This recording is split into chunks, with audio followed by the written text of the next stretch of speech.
آج کل کالجوں اور یونیورسٹیوں میں پڑھنے والے جو طلباء ہیں، اسٹوڈنٹس حضرات، وہ میری بات پہ زیادہ توجہ کریں. وہ پریشان ہیں، مختلف سکالر سنتے ہیں جن کا استاد کوئی نہیں. جب ان کا کوئی استاد نہیں ہے تو وہ گمراہ ہیں اور وہ گمراہ کریں.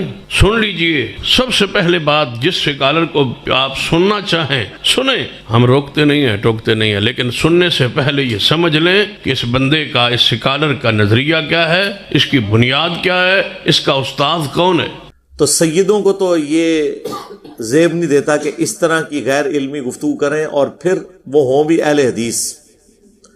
اہل حدیث کا تو ترہ امتیاز ہی یہ تھا کہ آپ نے مولویوں کے پیچھے نہیں لگنا، کتابیں پڑھنی ہیں.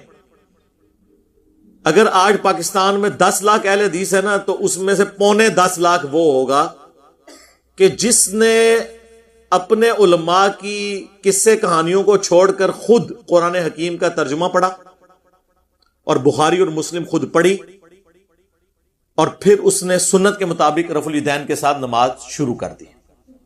اگر وہ اس وقت ڈگری والے علماء کو دیکھتا اپنے اپنے فرقوں کے، تو کبھی بھی اہل حدیث کی طرف نہ آتا. اہل حدیث تو یہ رسک لے ہی نہیں سکتے یہ بات کہنے کا.